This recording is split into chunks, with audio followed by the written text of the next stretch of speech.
오늘 일주일 시작되는 첫째 날입니다. 민족의 명절로 인해서 많은 형제자매님들이 고향에 가거나 또 가족과 함께 있습니다. 하나님 아버지께서 오늘 이렇게 여건을 허락하셔서 먼저 하나님 앞에 경배할 수 있는 그와 같은 마음과 상황을 허락해 주신 것을 감사드리고, 이 시간에 먼저 하나님의 귀한 말씀을 공부하는 시간입니다. 주님 도와주셔서 약속대로 진리의 영께서 바르게 인도하셔서 바르게 믿고 바르게 실천하고 무엇보다도 좋은 열매로 하나님을 영화롭게 하는 우리 모두가 되도록 도와주시기를 다시 한번 진심으로 간절히 간구합니다.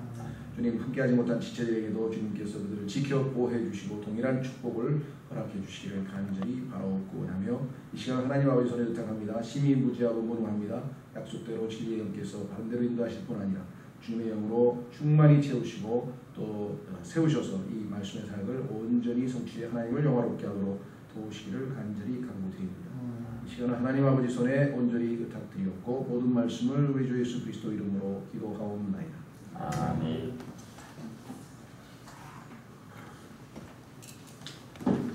네, 오늘 저희가 공부하려고 하는 것은 사실은 진작 한번 공부했었어야 될 것이었는데 별로 기회가 없었던 것 같아요. 그래서 오늘은 가장 성경의 첫 장인 창세기 1장이라고 하는 속에 하나님께서는 물리적인 세계를 창조하셨습니다. 우리가 눈에 보이는 모든 것들, 물론 그 중에는 인간이 하나님 만드신 재료를 가지고 만든 것도 있지만, 그러나 인간이 만들 수 없는 것, 요즘에는 인간이 만들 수 없는 것을 인간이 만들어 보려고 뭐 이렇게 저렇게 애를 쓰는 것 같지만, 여전히 생명은 생명으로부터 탄생되기 때문에 생명의 근원이신 하나님께서 창조하신 그것을 가지고 인간이 겨우 흉내를 내는 것뿐이지 인간은 창조할 수는 없죠. 그런데 이 물리적 창조만으로 끝나는 것이 아니라 하나님께서는 아시다시피 우리의 영적 세계 역시 창조하셨죠. 더군다나 타락으로 인해서 죄로 말미암아 이 영원한 멸망에 처할 수밖에 없는 인간들을 찾아오셔서 구원하시는 그것을 성경에서는 중생이라고 하는 용어를 씁니다. 다시 태어난다라고 하는 용어도 쓰죠. 풀어서 쓰면 이제 born again, 다시 태어난다는 뜻이고, 또 용어를 굳이 쓰자면은 regeneration이라고 해서 중생, 다시 generation도 역시 탄생한다는 뜻이죠. 생겨난다. 우리 보통 이제 자동차에 보면 generator라고 해서 에너지를 생산해낼 때 우리가 사용하지만, 사실은 생명을 생산해낼 때 사용하는 게 generation. 그래서 세대라고 할 1세대, 2세대, 3세대 하면 우리는 기간을 자꾸만 생각하죠. 1세대는 그러나 성경에서 말씀하시는 것은 세대라고 하는 단어는 생산해낸 거예요. 하나님께서 생산해낸 사람들이 세대죠. 그렇죠? 우리 세대는 우리 세대에 태어난 사람들, 생산해낸 사람들 얘기할 때 우리가 쓰는 것이죠. 자, 그래서 그 중생이라고 하는 용어, 처음에는 creation이죠. 창조. 그런데 우리 생명을 거듭나게 하실 때에 사용하실 때에는 새로운 창조물이다, new creature란 말을 쓰고, 다음에 regeneration, 중생이라고 하는 표현을 쓰고, 그 다음에 born again, 다시 태어난다는 말을 씁니다. 물리적 창조 속에는 영적 재창조, 다시 말해서 우리의 구원의 단계가 숨겨져 있다는 사실을 우리가 한번 확인을 해보려고 합니다. 자, 본문은 창세기 1장 1절 31절인데요. 죄인이 그리스도께로 오는 과정, 단계들을 물리적 창조 단계 하나하나에서 우리가 확인해 볼 수가 있습니다. 그래서 목적은 죄인이 그리스도께로 오는 단계들을 보여주기 위해서 우리가 오늘 이 시간에 이 공부를 하는 것이고요. 자, 앞부분에 잠깐 도입을 보면 이렇게 설명을 드렸습니다. 하나님께서 땅 위에 생명을 창조하시는 단계와 죄인을 구원으로 이끌어 성장시키는 단계는 정확하게 일치합니다. 이것은 구원받지 못한 사람들에게 그리스도가 필요하다는 사실을 인지시키고 그리스도인들을 성도로서 자라도록 권면하고 훈육하는 데 매우 훌륭하게 적용됩니다.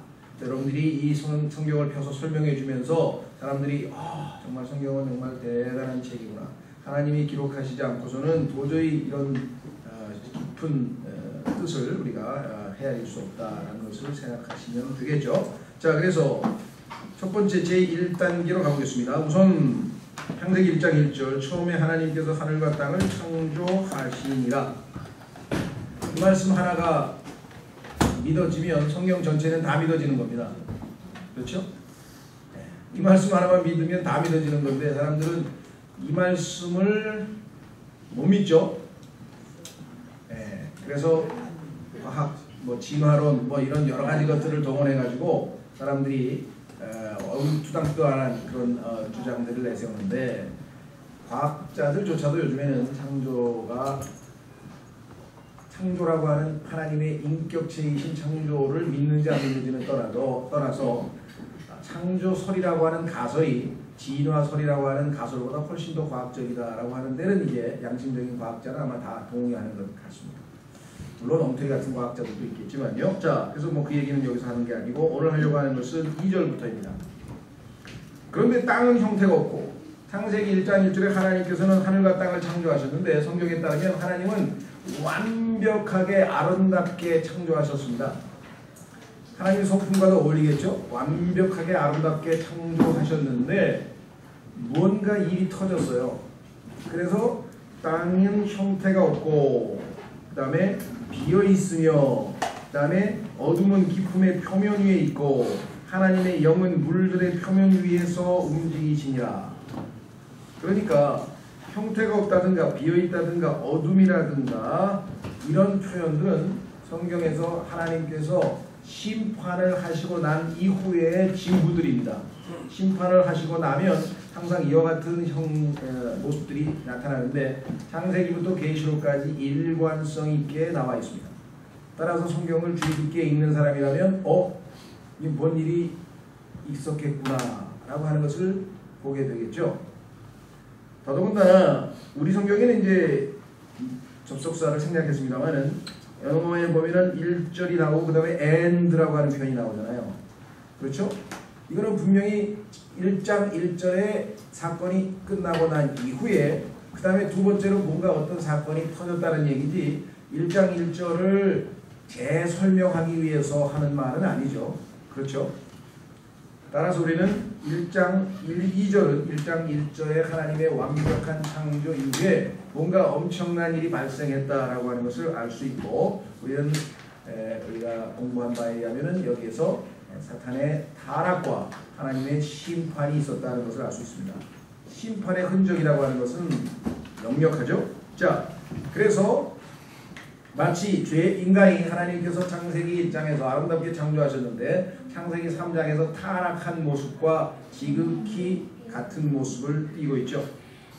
그렇죠? 자, 그래서 성경에 보니까 그리스도가 없는 자들의 삶이 창세기 1장 2절의 모습하고 똑같아요. 형태가 없어요. 성경에 보니까 예수 그리스도께서 너희 안에 예수 그리스도가 너희 안에 형성되어지기까지 라고 하는데 그 형태라고 하는 단어가 바로 이 form이라고 하는 단어인데요. without form. 예수 그리스도께서 우리 안에 전혀 형태가 없는 상태가 우리가 구원받지 못한 상태죠. 그 다음에 형태가 없을 뿐만 아니라 공허하다. 텅 비어있다.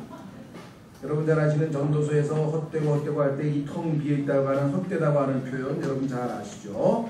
이것은 다름 아닌 구원받지 못한 사람의 영적 상태를 나타내죠. 뿐만 아니라 여기 나와 있는 어둠이라고 하는 것은 예수 그리스도께서 요한복음 3장에서 구원받지 못한 사람은 어둠을 더 좋아하기 때문에 라는 표현을 쓰죠. 그리고 우리가 구원받았을 때에는 어둠의 권능으로부터 하나님의 아들의 왕국으로 옮겨졌느니라. 기억나세요? 네. 따라서 어둠이라고 하는 것도 당연히 뭐에 해당되겠습니까? 우리 구원받지 못한 우리의 영적 상태와 일치하겠죠. 따라서 그뿐만 아니라 이와 같은 무질서는 한마디로 질서의 하나님이라고 말씀하신 성경 구절에 명백하게 어긋나죠. 따라서 뭔가 문제가 생겼습니다. 따라서 창세기 1장 2절은 죄와 반역으로 인한 혼동을 보여주는데 이것은 구원받지 못한 사람들의 영적 상태와 정확하게 일치한다. 이해가 되시겠죠? 두 번째, 여기 나와 있는 물들이라고 해서 하나님의 영은 물들의 표면 위에서 움직이시느니라. 계시록 17장 15절에 가면 백성들과 무리들과 민족들과 언어들을 물들이라고 했는데 이 물들은 하나님께서 심판의 도구로 사용하신 것이었습니다. 그렇죠? 그래서 이제 이들 물들 즉 마치 계시록 17장에 나와 있는 그 마귀가 악한 영이 세상 사람들을 다스리고 있는 것처럼 이번에는 성령께서 물들 위에서 지금 역사하시기 위해서 준비하고 계신 상황을 보여주고 있습니다. 세 번째 3단계로 가시면 이제 확신의 단계입니다.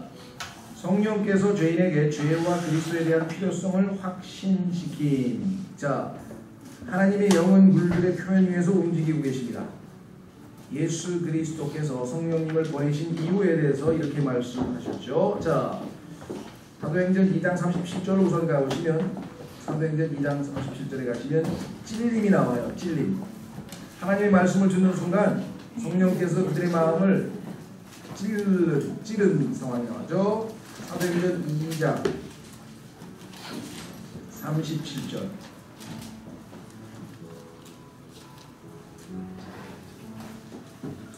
사도행전 2장 37절. 이제 그들이 이 말을 듣고 마음속으로 찔려 베드로와 나머지 사도들에게 이르되 사람들아 형제들아 우리가 어찌할까 하거늘. 하나님의 말씀을 듣고 뭔가 마음에 찔렸다. 그럴 때 빨리 회개하고 예수 그리스도를 믿으면 하나님께서 구원을 주시는데, 그렇죠? 많은 사람들이 찔림을 받아도 거역하는 마음을 갖고 있고, 어떤 사람은 찔림도 못 받는 사람도 있어요. 워낙 마음이 강팍해서. 자, 요한복음 16장으로 갑니다. 요한복음 16장에 가면은 아주 중요한 구절이 들어가 있어요. 오늘날 성령 운동하시는 분들은 이 구절을 좀 반드시 알았으면 하는 구절인데요. 오늘날 사람들이 성령님에 대해서 너무나 무지몽매합니다. 더더군다나 성령 운동을 열심히 하는 사람들이 제일 역설적이게도 무지해요. 성경에서 예수 그리스도께서 오신 목적은 성령님을 드높이기 위해서 오신 것이 아니라 예수 그리스도를 드높이시기 위해서 왔다 그랬습니다. 그래서 어떤 사람이 입에서 자꾸만 성령 얘기를 하면 조심해야 돼요. 어떤 사람이 예수 그리스도 얘기를 하면 그 사람은 성령의 역사로 지금 얘기를 하고 있는 것이에요. 무슨 말 이해가 되셨어요? 성령님이여 오시옵소서 환영합니다. 성령으로 임하시옵소서 막 이런 사람들은 악한 영이 그들을 속이고 있는 경우가 거의 대부분이에요. 왜? 성경에서 성령님이 오셔서 역사하면 자신에 대한 얘기를 안 한다 그랬거든. 그럼 성령에 대해서 얘기하면 이건 뭔가 속임수지. 성령님은 예수님을 드러내기 위해서 오셨기 때문에 누군가가 예수 그리스도를 외치면 그 사람은 성령의 역사가 있는 사람이에요. 그런데도 사람들은 그것도 모르고 성령이 오신 목적도 모르고 성령 충만하고 성령 얘기만 하면 그 사람이 성령에 대해서 대단히 많이 아는 것 같은데 거꾸로입니다.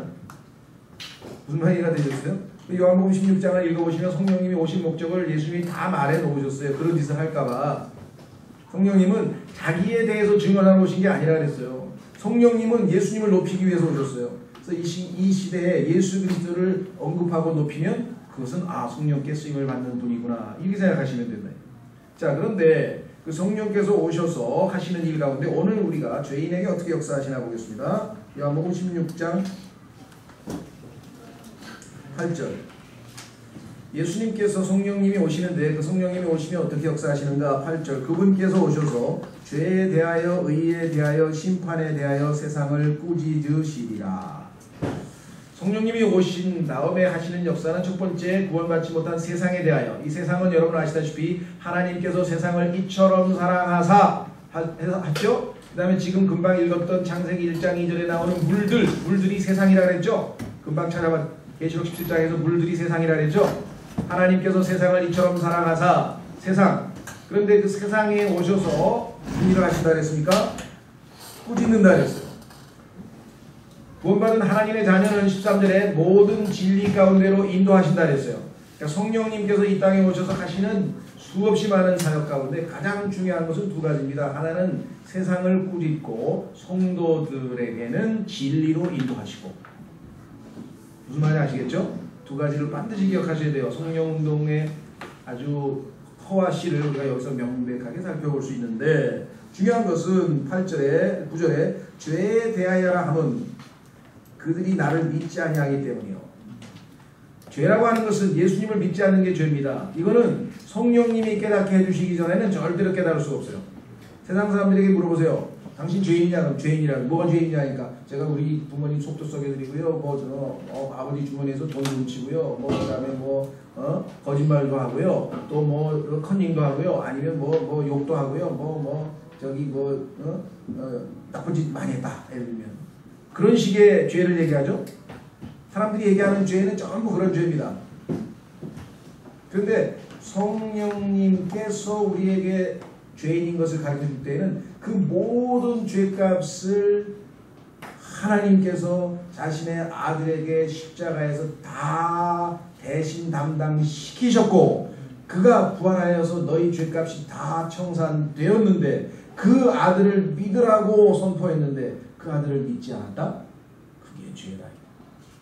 너희 죄들은 예수님이 다 담당하셨어. 이제 문제는 그 예수님을 거부하고 믿지 않는 죄, 그것이 하나님께서 심판하시는 죄라는 사실을 깨달아라.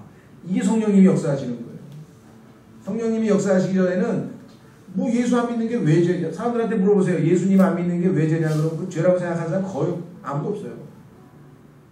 그렇죠? 근데 성령님께서 역사하시면 나 같은 죄인을 위해서 이렇게 하나님께서 사랑하시고 아들을 내어주시기까지 했는데 이 예수 그리스도를 내가 믿지 아니하고 거부하다니 이거야말로 가장 큰 죄가 아닌가. 성령님께서 그 찔림을 주시는 거죠.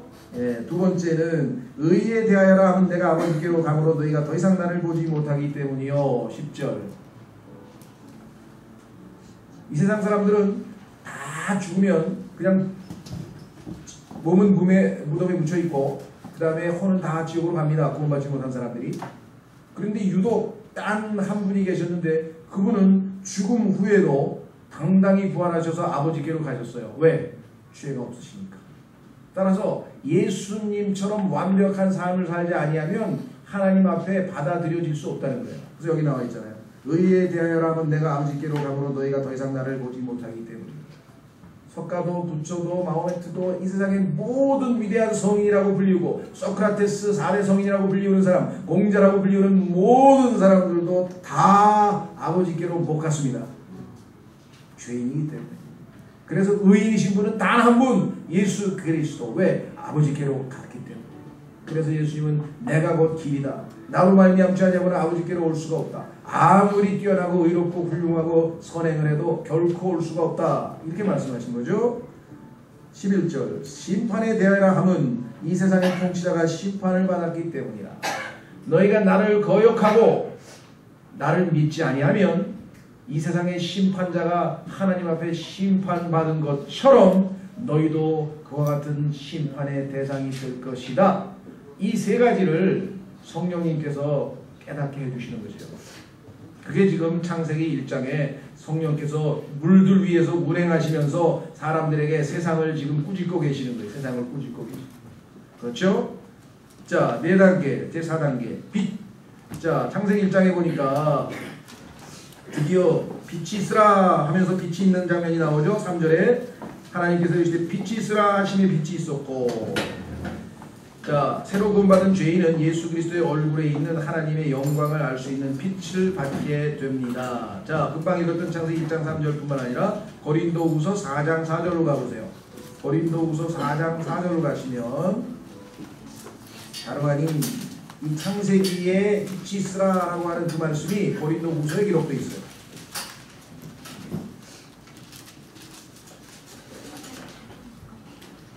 고린도후서 4장 3절서부터 보시면 만일 우리의 복음이 가려졌다면 그것은 잃어버린 자들에게 가려졌느니라. 4절. 자, 그들 속에서 이 세상의 신이 믿지 않는 자들의 마음을 가려 하나님의 형상이신 그리스도의 영광스러운 복음의 빛이 그들에게 비치지 못하게 하였느니라. 자, 빛이 있으라 라고 해서 하나님께서 빛을 비춰주셨죠. 그런데 그 영광스러운 빛을 가리운 자가 있었어요. 마귀가 있었죠. 그런데 그 빛이 임해서 드디어 어둠에서 빛으로 옮겨진 자들이 누구예요? 우리 예수 그리스도를 믿은 자들이라 이 말이죠. 그렇죠? 그래서 이것을 이제 새로운 창조라, 새로운 창조. 그렇죠? 자, 이렇게 해서 성령님의 확신과 더불어 우리는 드디어 우리에게 빛이 임하는 구원의 역사가 일어났습니다. 그래서 베드로후서 2장 9절로 갑니다. 구원받은 사람들은 이제 빛의 자녀라고 에베소서에서 말씀하시고 베드로전서에서도 분명하게 구원받은 사람들은 뭐라고 표현하는가? 베드로전서 2장 9절. 베드로전서 2장 9절. 그러나 너희는 선정된 세대요 왕가의 제사장이요 거룩한 민족이요 특별한 백성이니 이것은 너희를 어둠에서 불러내어 자신의 놀라운 빛으로 들어가게 하신 분께 대한 찬양을 너희가 전하게 하려 하심이다. 자, 여기 보시면 어둠에서 불러내어 놀라운 빛으로 들어가게 했다 그랬죠? 창세기에서 어둠 가운데 있던 자에게 빛이 있으라 하면서 빛이 난 사실을 우리가 보게 되죠. 자, 이제 우리는 5단계로 갑니다. 제5단계.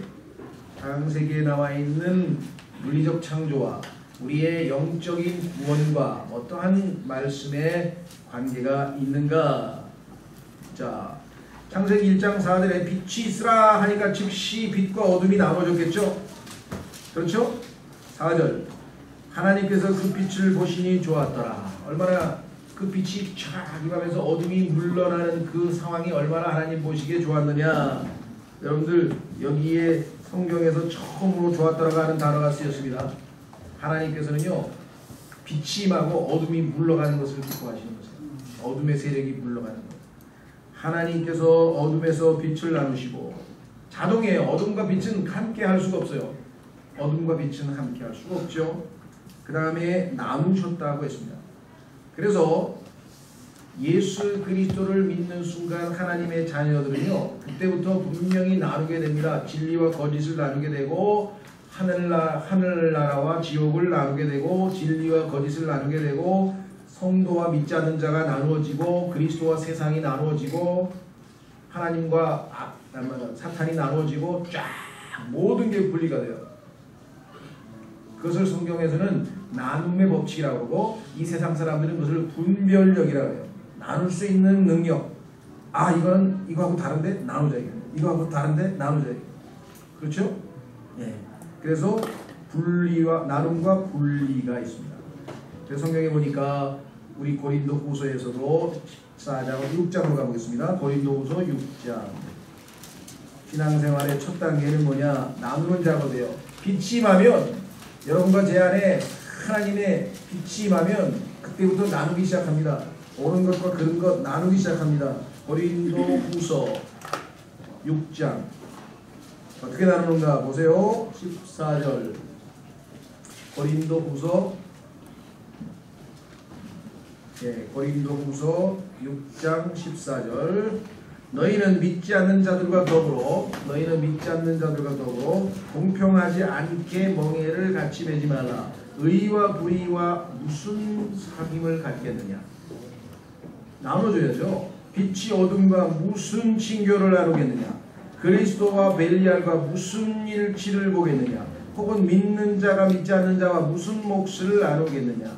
하나님의 성전이 우상들과 무슨 조화를 이루겠느냐. 너희는 살아계신 하나님의 성전이라.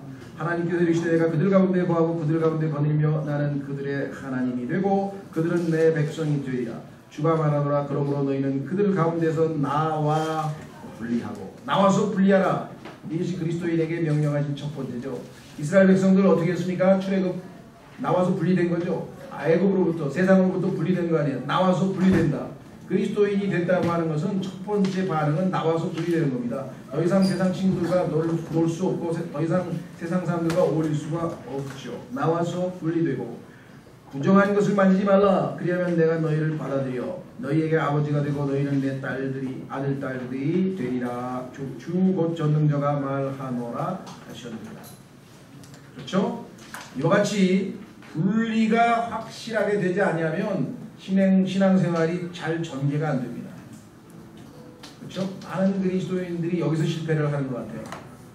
분리가 되지를 않아요.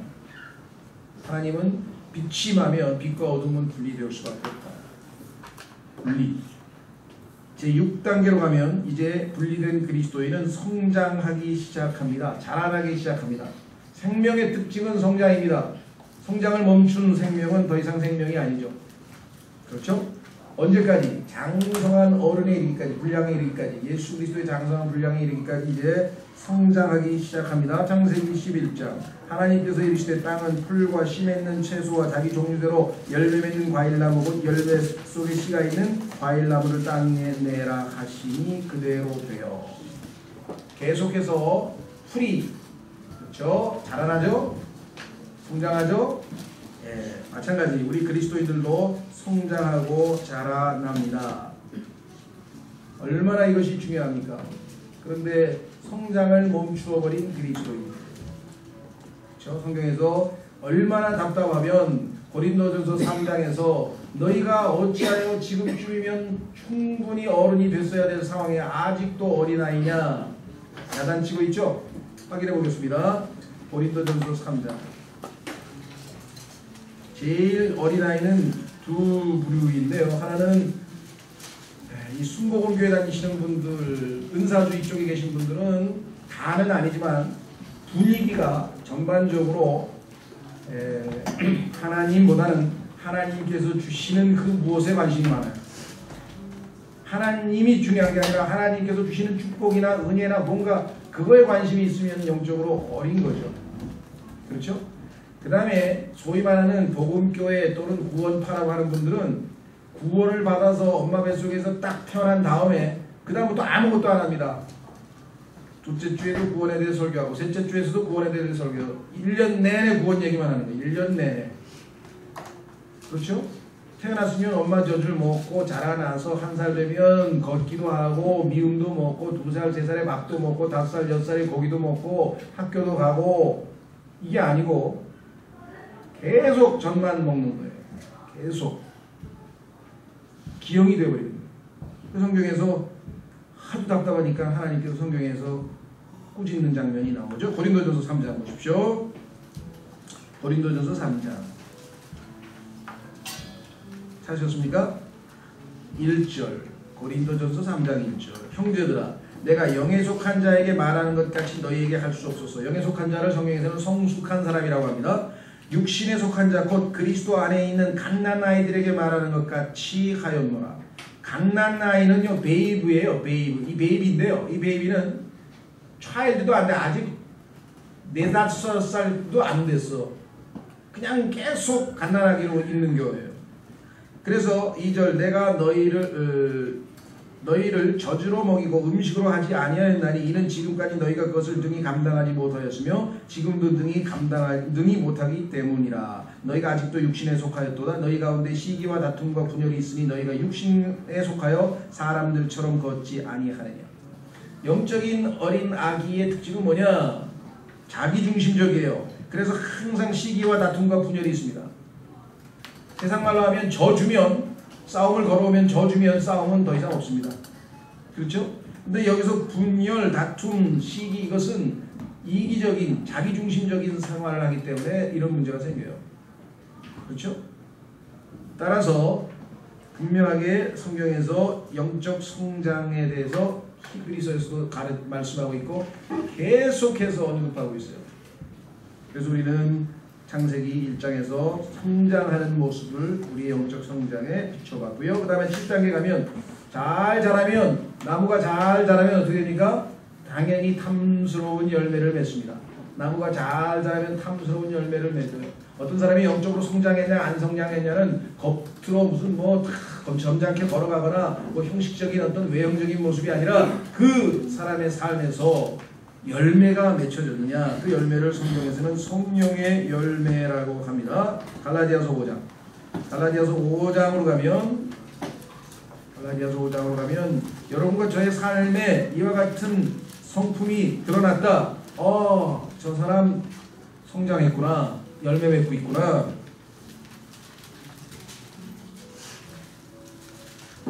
갈라디아서 5장.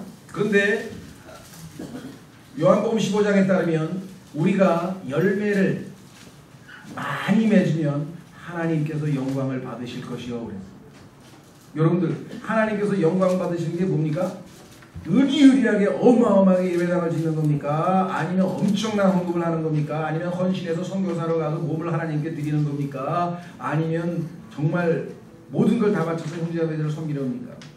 여러 가지 형태가 있겠지만 성경에서 명백하게 말씀하고 있는 것은 너희가 열매를 많이 맺으면 much fruit 많이 맺으면 내 아버지께서 영광을 받으실 것이고 그리스도인의 삶의 존재의 목적이 하나님께 영광을 드리는 거라고 늘 말씀했죠. 하나님께 기쁨을 드리는 거라고 늘 말씀했죠. 근데 그 사람의 삶에 열매가 없어. 열매는 노력한다고 맺어지는 거 아닙니다. 씨앗을 뿌렸는데 석 달밖에 안 됐어요. 그래서 고추가 이제 이파리가 날락말락 하는데 갑자기 그냥 하루아침에 비료를 왕창 줬더니 팍 자라가지고 그냥 탐스러운 고추 열매가 맺었다? 그건 생명의 현상이 아니죠. 꾸준히 자라서 어느 날 보니까 열매가 맺혔더라 이렇게 됩니다. 그래서 신앙생활은 꾸준히 해야 되죠. 갈라디아서 5장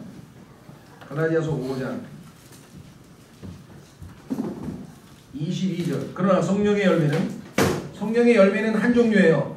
성령의 열매는 한 종류인데 특성이 9가지가 있어요. 특성이 9가지.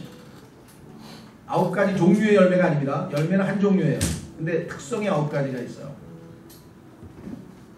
글쎄요, 그런 9가지 특성이 있는 세상에 있는 과일 뭐 있나 모르겠네요. 달콤하면서도 새콤하면서도 뭐 매콤하면서도 막 그렇게 된 거는 좀 없는 것 같은데 하여간 성령님은 9가지 특성이 있어요.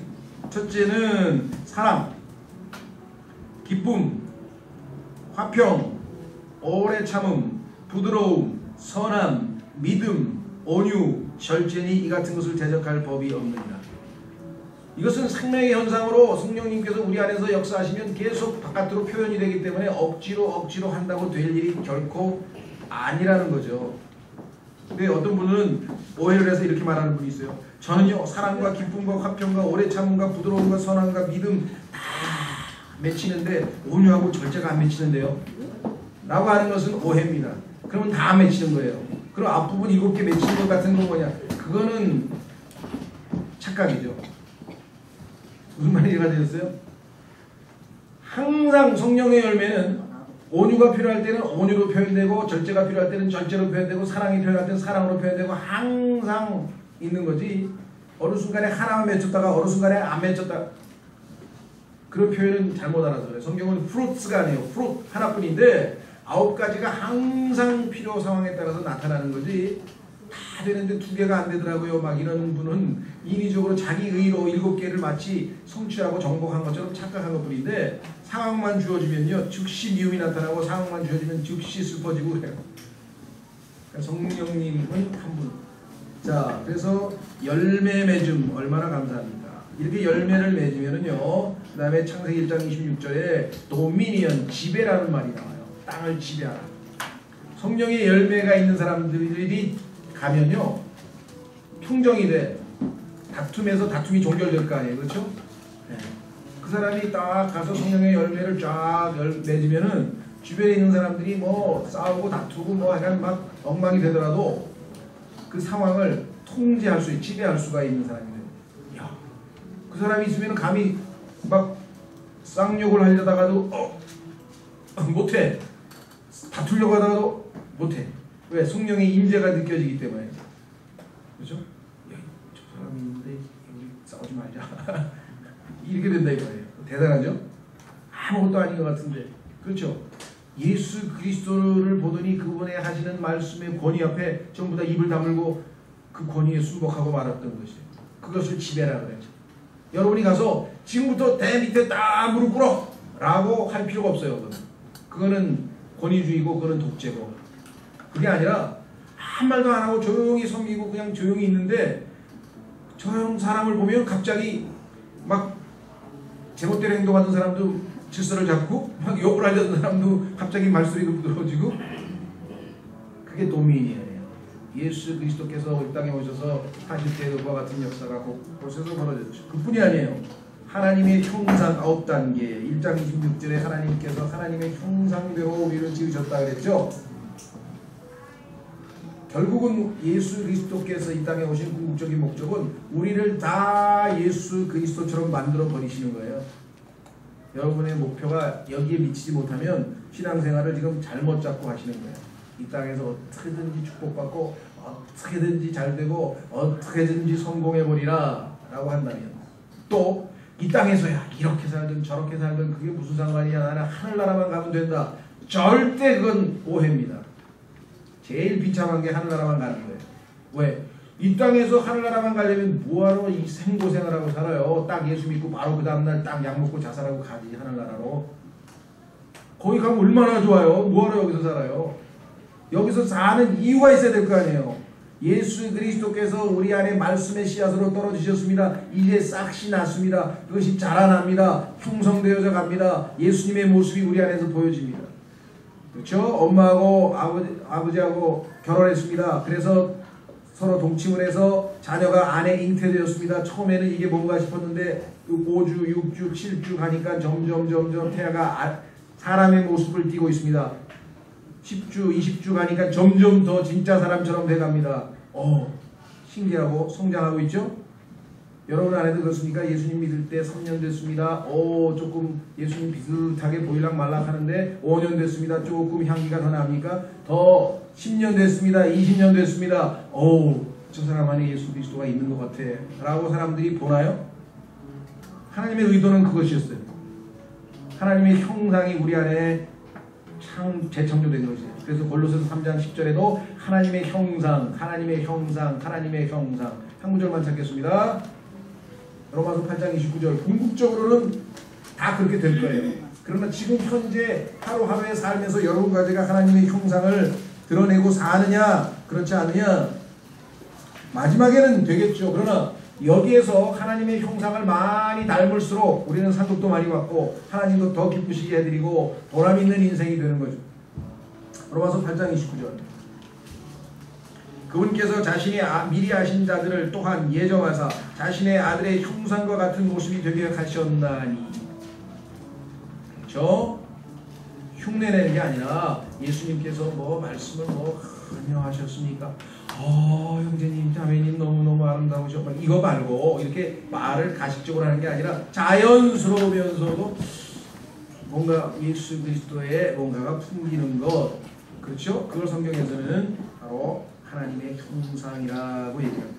그런데 그 하나님의 형상으로 날마다 변화되는데 그것이 뭐냐? 성령님의 역사라고 성경에서 말씀하셨습니다. 고린도후서 3장 18절. 시간이 없어서 여러분들이 찾아보시고요. 마지막 2단계 합니다. 10단계는 뭐냐? 축복. 하나님께서 이제 복을 선포하셨어요. 그러면 여러분과 저는 에베소서 1장 3절에 따르면 천상에 있는, 땅에 있는 거 말고 여기에서 많은 사람들이 실망하는 것 같아요. 오히려 기뻐해야 되는데 이상하게 실망하더라고. 난 땅에 있는 축복인 줄 알았어. 돈 많이 벌고 왕창 잘 되는 줄 알았는데 성경에서 보니까 heavenly places, 하늘에 있는 저 셋째 하늘에 있는 축복을 이 지상으로 내려가지고 오셨다니까 아깝다. 땅에 있는 축복 좀 주시지. 얼마나 이 세상에 만몬신에 물들었으면 그런 생각이 들까요? 네? 오히려 우리는 이 쓸데없이 템포를 싹 순간적으로 언젠가 다 없어져 버리는 게 아니라 보이지 않는 영적인 영원한 축복을 주셨구나. 영적인 축복을 주셨구나. 이렇게 해서 감사를 해야 되죠. 그러면 그 축복을 받은 사람은 어떻게 되는가? 다른 사람을 복을 주게 되죠. 나를 통해서 하나님의 축복이 다른 사람에게 흘러가는 축복의 통로가 되는 삶을 살 때 가장 축복된 삶이라고 성경은 말씀하는데, 그 모습을 성경에서 누구를 통해 보여주느냐? 야곱을 통해서 보여줍니다. 야곱은요, 하나님 앞에 축복을 구했어요. 나를 축복해 주시면 내가 11조를 바치겠습니다. 조건부로 베레벨 얘기 다 하고 하나님 앞에 계속 하나님을 이용해 먹으려고 했는데, 어느 날 환도뼈가 부러지고 자아가 쪼개지면서 드디어 이스라엘로 변모되더니 점점 성장하더니 나중에 가서는 당대 최고 황제로 군림하고 있던 이 세상 신이라 군림하던 파라오 앞에서 무릎 꿇지 아니하고 파라오를 데려다가 파라오가 그 권위 앞에 엎드렸어요. 거기다가 파라오 위에다가 축복을 해주고 있어요. 파라오를 축복할 수 있을 정도의, 다른 사람에게 복을 전해줄 수 있을 정도의 영적 성장이 있었다는 거죠. 그 창세기 1장에 나와 있는 마지막 단계는 안식. 하나님과 더불어 영원한 안식. 그래서 성경에 보면 이 안식을 우리가 참으로 주 안에서 누리는 이 안식. 그렇죠? 그래서 결론에 보면 마태복음 11장 28절에 30절에 있는데 시간이 없어서 그냥 찾아보시고 설명합니다. 두 가지 안식이 나와요. 하나는 뭐냐? 수고하고 무거운 짐진 자들아 다 내게로 오라. 내가 너희에게 안식을 주리라. 주니까 그냥 받으면 돼요. 거저 선물이에요. 주리라. 그냥 받으면 돼요. 그렇죠? 우리는 그걸 받은 사람이에요. 그래서 예수 그리스도 믿고 지옥에 대한 두려움 없죠. 죽음에 대한 두려움 없죠. 안식하고 있습니다. 문제는 뭐냐? 이 세상에서 살면서 근심 걱정, 자녀 걱정, 질병 걱정, 온통 근심 걱정, 두려움, 그 다음에 요즘에는 막 강도 걱정, 뭐 폭행 걱정, 뭐 전쟁 걱정, 모든 것으로부터 완전한 안식을 누리기 위해서는 예수 그리스도와 함께 십자가를 지고 그분과 함께 멍에를 메고 나아가야 된다. 그때 그에게 뭐라 하면 You shall find. 너희는 안식을 발견하리라. 모두가 발견하는 거 아니에요. 오면 무조건 다 줘. 구원은 무조건 선물로 다 줘. 그러나 그 다음부터는 예수 그리스도와 함께 멍에를 지고 주님의 십자가를 지고 한 걸음 한 걸음 동행할 때 주께서 말씀하시기를 내 짐은 가볍다. 무거운 것 같죠? 인생의 짐이 예수님께서 함께 지고 가시기 때문에 예수님이 지고 가시기 때문에 가볍고, 그렇죠? 내 멍에는 쉽고 어렵지 않아요. 쉽고 가볍고 그 다음에 안식을 찾으리라. 이것이 성숙한 그리스도인의 모습인데 이걸 창세기 1장에서부터 하나님께서는 우리에게 이와 같이 예표적으로 밝히 보여주고 계신다. 그렇죠? 네, 여러분들이 한번 성경 구절들을 더 자세하게 시간이 없어서 짧은 시간에 저희가 한 40분 정도에 걸쳐서 하다 보니까 짧게 했지만 사실은 무절한 걸 찾으면 한 서너 시간 공부해도 풍성하게 공부할 수 있는 내용이죠. 오전 성경 공부는 여기서 마치겠습니다. 좀 쉬셨다가